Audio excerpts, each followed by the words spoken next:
Hoy cada equipo de Sudamérica sueña con ella, la quieren levantar, la quieren estampar en la manga del uniforme, la quieren defender hasta el último minuto. La Copa Libertadores es, sin duda, el trofeo más deseado del continente. Pero hubo un tiempo en que casi nadie le daba importancia, un tiempo en que los clubes se negaban a participar, en que los países votaban en contra de su existencia, en que la prensa apenas le dedicaba unas líneas al margen de los periódicos. Hoy te voy a contar la historia de cómo nació ese torneo, de cómo sobrevivió a la indiferencia, a los terremotos y a las negativas, y de cómo se disputó esa primera edición que marcó para siempre la historia del fútbol sudamericano. La historia de la Copa Libertadores no comienza en 1960, comienza mucho antes. Comienza con una idea, con un sueño, con la ambición de unir a todo un continente bajo una sola competencia. El año era 1948. 12 años antes de la primera Libertadores, ya se disputó algo histórico, el Campeonato Sudamericano de Campeones. Como el nombre lo dice, la competencia reunía a los campeones nacionales de los países del continente. Era una prueba, un experimento, para ver si era posible enfrentar a los mejores clubes de Sudamérica entre sí. Brasil no tenía campeonato nacional en esa época. Entonces, su representante fue el Vasco da Gama, campeón carioca de 1947. Río de Janeiro era la capital federal, y el torneo carioca era considerado el más importante del país. 7 equipos jugaron todos contra todos en un único turno, y el Vasco ganó. Con 4 victorias y 2 empates, los brasileños se llevaron el trofeo del primer campeonato sudamericano de clubes de la historia, y también pasaron a la historia como el primer club brasileño en disputar una competencia internacional. La Conmebol observó todo. El torneo fue un éxito, y desde ese momento, los dirigentes empezaron a trabajar en las sombras para crear algo más grande, algo permanente, algo que reuniera a todos los campeones del continente, cada año. Pero el tiempo pasó, y el sueño seguía sin concretarse. Entonces llegó 1955. En Europa, comenzaba a disputarse la Copa de Campeones, lo que hoy conocemos como la Champions League. Los mejores clubes del viejo continente se enfrentaban para decidir quién era el rey de Europa, y con eso llegó también una idea brillante. Si existe un campeón europeo, ¿por qué no enfrentarlo contra un campeón sudamericano? El problema era evidente. Si no había un campeonato sudamericano de clubes, ¿cómo se iba a definir al campeón del continente? La presión crecía, las negociaciones avanzaban, y en 1958, la Conmebol organizó un congreso en Río de Janeiro. Los planes para crear el torneo continental empezaban a tomar forma concreta. En esa época, la entidad era presidida por el brasileño José Ramos de Freitas, hasta hoy el único presidente brasileño en la historia de la Conmebol. Un año después, en 1959, se realizó un nuevo congreso, esta vez en Caracas, Venezuela, y allí llegó el momento decisivo, la votación. 8 países votaron a favor. Venezuela se abstuvo y Uruguay fue el único que votó en contra. ¿La razón? Los uruguayos creían que un campeonato de clubes restaría importancia a la Copa América, el torneo de selecciones. No querían que la competencia por equipos opacara a la selección. Por suerte para el fútbol sudamericano, el Uruguay fue voto vencido. La Copa Libertadores nació oficialmente en 1959. Aunque todavía no se llamaba así, su nombre original era Copa de Campeones de América, un nombre funcional, correcto, pero sin la épica de lo que vendría después. Las primeras 5 ediciones, de 1960 a 1964, se disputaron con ese nombre. Fue recién en 1965 que el torneo adoptó el nombre que todos conocemos, Copa Libertadores de América, un nombre creado en homenaje a los grandes líderes que lucharon por la independencia de los países del continente. Libertadores de América, un nombre que pesa, que tiene historia, que merecía ser el nombre de la copa más grande del continente. Pero volvamos al principio, al año 1960, a esa primera edición que aún no llevaba ese nombre glorioso, pero que ya estaba escribiendo historia. El torneo reunía a los campeones nacionales de cada país sudamericano. Como se disputó en 1960, participaron los campeones de 1959. San Lorenzo de Argentina, Jorge Wilstermann de Bolivia, Universidad de Chile, Millonarios de Colombia, Olimpia de Paraguay, Peñarol de Uruguay y el Bahía de Brasil. El Bahía había ganado la Copa Brasil de 1959, venciendo al Santos de Pelé, Coutinho y Pepe, un título que, curiosamente, la CBF solo oficializó como Campeonato Brasileño en el año 2010, pero en aquella época era el representante legítimo del país más grande de Sudamérica. Ecuador, Perú y Venezuela no tuvieron representantes. Ecuador no tuvo campeonato nacional en 1959, así que no había campeón que enviar. Perú sí tuvo, el Universitario, pero la Federación Peruana se negó a pagar los gastos de viaje y logística. El campeón peruano simplemente renunció a participar. Y Venezuela, que había votado nulo en el Congreso de Caracas, no tuvo ningún interés en enviar a su campeón, el Deportivo Español. Así que 7 equipos fueron los pioneros, los que escribieron los primeros capítulos de la historia más grande del fútbol continental. El torneo comenzaba directamente en cuartos de final. El sorteo determinó los siguientes cruces: Peñarol contra Jorge Wilstermann, Bahía contra San Lorenzo, Universidad de Chile contra Millonarios, y Olimpia recibió un descanso directo a las semifinales. Los duelos se disputaban en partidos de ida y vuelta. En caso de igualdad en la diferencia de goles, se jugaría un tercer encuentro en campo neutral. El 19 de abril de 1960 llegó el momento. El primer partido de la historia de la Copa Libertadores estaba a punto de comenzar. El escenario fue el Estadio Centenario de Montevideo. El duelo: Peñarol contra Jorge Wilstermann. En Uruguay, la prensa le dio amplia cobertura al evento. Los periódicos locales destacaron la importancia histórica de lo que estaba por suceder. El primer gol de la Copa Libertadores lo marcó Carlos Borges, uruguayo, delantero de Peñarol. Llegó a los 13 minutos. El estadio explotó. La historia había comenzado. Borges marcaría un segundo gol en el mismo partido. Luis Cubilla también anotó.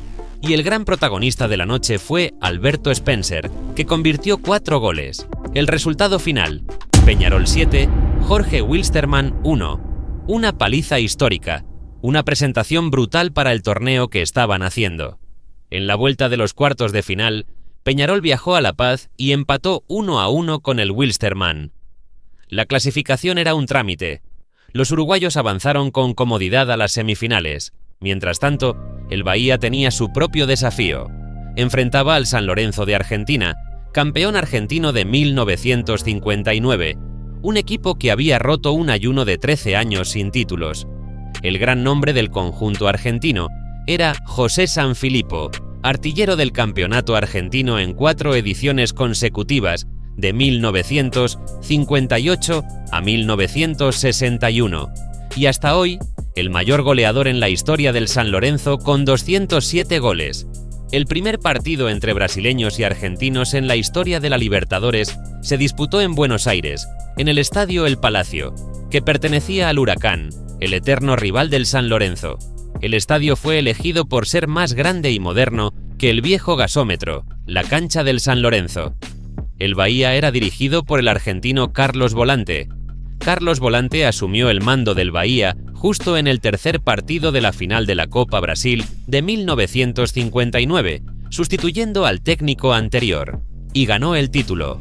Fue el único entrenador extranjero a ganar un campeonato nacional en Brasil, hasta 2019, cuando el portugués Jorge Jesus llegó con el Flamengo y rompió ese récord. Pero volvamos a Buenos Aires, al primer cruce entre Bahía y San Lorenzo. El partido terminó 3-0 para los argentinos. Sanfilippo marcó el último gol de la goleada. El Bahía llegaba a Salvador, a su querida Fonte Nova, con una montaña que escalar. Casi 65.000 hinchas llenaron el estadio. La entrada recaudó casi 2 millones de cruceiros. La expectativa era enorme. La ciudad entera creía en la remontada. El marcador final fue 3-2. El Bahía había ganado el partido, pero el saldo de goles le decía adiós a la Libertadores, eliminado en la primera ronda. Años después, el propio Sanfilippo volvería a Brasil para jugar en el Bahía. Entre 1968 y 1971, el argentino se convirtió en ídolo en Salvador y fue bicampeón bahiano en 1970 y 1971. el fútbol y sus ironías. En el otro cuartos de final, Millonarios de Colombia goleó a Universidad de Chile por 6-0 en Santiago. En la vuelta en Bogotá ganó apenas 1-0, pero suficiente para avanzar a las semis. Las semifinales quedaron definidas así: Peñarol contra San Lorenzo y Millonarios contra Olimpia. El primer partido entre uruguayos y argentinos terminó empatado 1-1 en Montevideo. La revancha en Buenos Aires, otro empate 0-0. El desempate era inevitable. El campo neutro elegido fue Santiago de Chile, pero ocurrió algo que nadie esperaba. El 22 de mayo de 1960, Chile fue devastado por el terremoto de Valdivia, el más poderoso registrado en la historia de la humanidad, con una magnitud de 9,5 grados. Santiago quedó imposibilitada para recibir el partido. Se pensó en Asunción, Paraguay, pero los dirigentes del Peñarol rechazaron la propuesta. No aceptaron jugar en esa ciudad. Finalmente, el partido extra terminó jugándose de nuevo en Montevideo, después de que el Peñarol pagara $30.000 al San Lorenzo para convencer al club argentino de aceptar el cambio. Jugando en casa, Peñarol venció 2-1, 2 goles de Alberto Spencer, un gol del San Lorenzo marcado por Sanfilippo. Los uruguayos estaban en la final. En la otra semifinal, Millonarios y Olimpia empataron sin goles en Colombia. En la vuelta en Asunción, el Olimpia fue implacable, goleó 5-1. El equipo paraguayo también estaba en la final. La primera gran final de la Copa Libertadores, Peñarol contra Olimpia. El primer partido se disputó el 12 de junio de 1960 en el Estadio Centenario de Montevideo, ante 45.000 espectadores. Fue un encuentro trabado, difícil, sin espacios. Pero a los 79 minutos, cuando parecía que el partido terminaría sin goles, apareció Spencer, un solo gol, el de la cabeza mágica. Peñarol ganó 1-0. El 19 de junio la vuelta se jugó en Asunción, en el estadio de Puerto Sajonia. Empate 1-1. Peñarol, con el marcador global a su favor, se convertía en el primer campeón de la Copa Libertadores de América. Alberto Spencer terminó como goleador de la competencia con 7 tantos, y el Peñarol tenía un título que nunca nadie le podría quitar, el de primer campeón de Sudamérica. Con ese título en el bolsillo, el Peñarol recibió la invitación que todos soñaban: enfrentarse al campeón europeo, el Real Madrid de Di Stéfano y Puskás, el equipo que había ganado las 5 primeras ediciones de la Copa de Campeones de Europa, el europeo contra el sudamericano, el viejo continente contra el nuevo mundo. El partido de ida se jugó el 3 de julio de 1960 en el Centenario, ante más de 70.000 personas, bajo una lluvia intensa.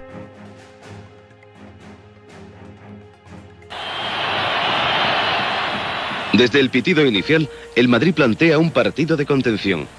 Basados en una defensa fuerte, los pentacampeones conseguirán mantener su puerta a cero.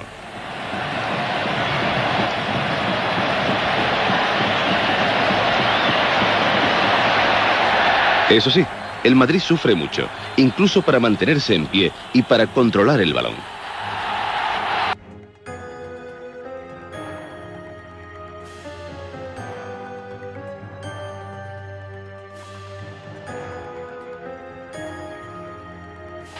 El Madrid muestra su clase y su oficio sobre el barro, incluido Puskás.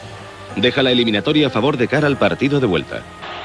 El extremo Manolín Bueno, que da este pase a Puskás e interviene en las escasas acciones de ataque del Real Madrid, es uno de los destacados del partido, a pesar de las condiciones del terreno de juego.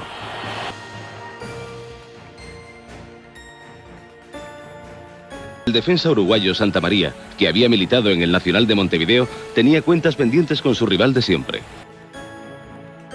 El resultado fue empate sin goles. El Peñarol había resistido, la esperanza estaba viva, pero en septiembre el Peñarol viajó a Madrid, al Santiago Bernabéu, con 120.000 personas en las tribunas. Lo que pasó esa noche fue una lección de fútbol. El Real Madrid abrió el marcador al minuto 3 con Puskás. Di Stéfano anotó el segundo al minuto 4. Puskás marcó de nuevo al 9. Herrera al 45, Gento al 51, 5-0. Antes del final, Spencer descontó para Peñarol, pero era simbólico. El marcador final fue 5-1. El Real Madrid se coronaba campeón del mundo. El Peñarol regresaba a Montevideo sin el trofeo intercontinental, pero con algo que nadie le podía quitar. Eran los campeones de América, los primeros, los pioneros, los que abrieron el camino para todo lo que vendría después. Peñarol ganaría 4 ediciones más de la Copa Libertadores a lo largo de su historia, 5 en total. Una leyenda del fútbol continental.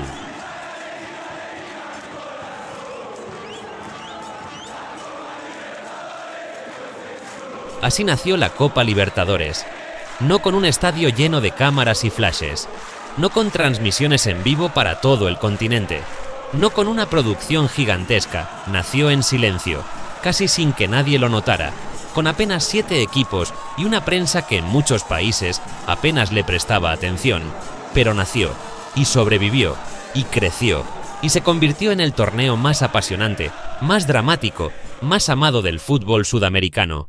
Hoy cada equipo del continente sueña con ella, como soñaron aquellos primeros 7 equipos en 1960, como soñó el Peñarol que salió campeón. El sueño sigue vivo, y cada edición escribe una nueva página de esta historia que comenzamos a contar hoy. Si quieres ver más videos sobre la Copa Libertadores, déjame en los comentarios qué edición o qué partido histórico te gustaría que contara. Y si aún no estás suscrito al canal, este es el momento. Aquí contamos cada semana las mejores historias del fútbol sudamericano. Si el video te gustó, un like allá abajo ayuda muchísimo al canal a seguir creciendo. Nos vemos en el próximo.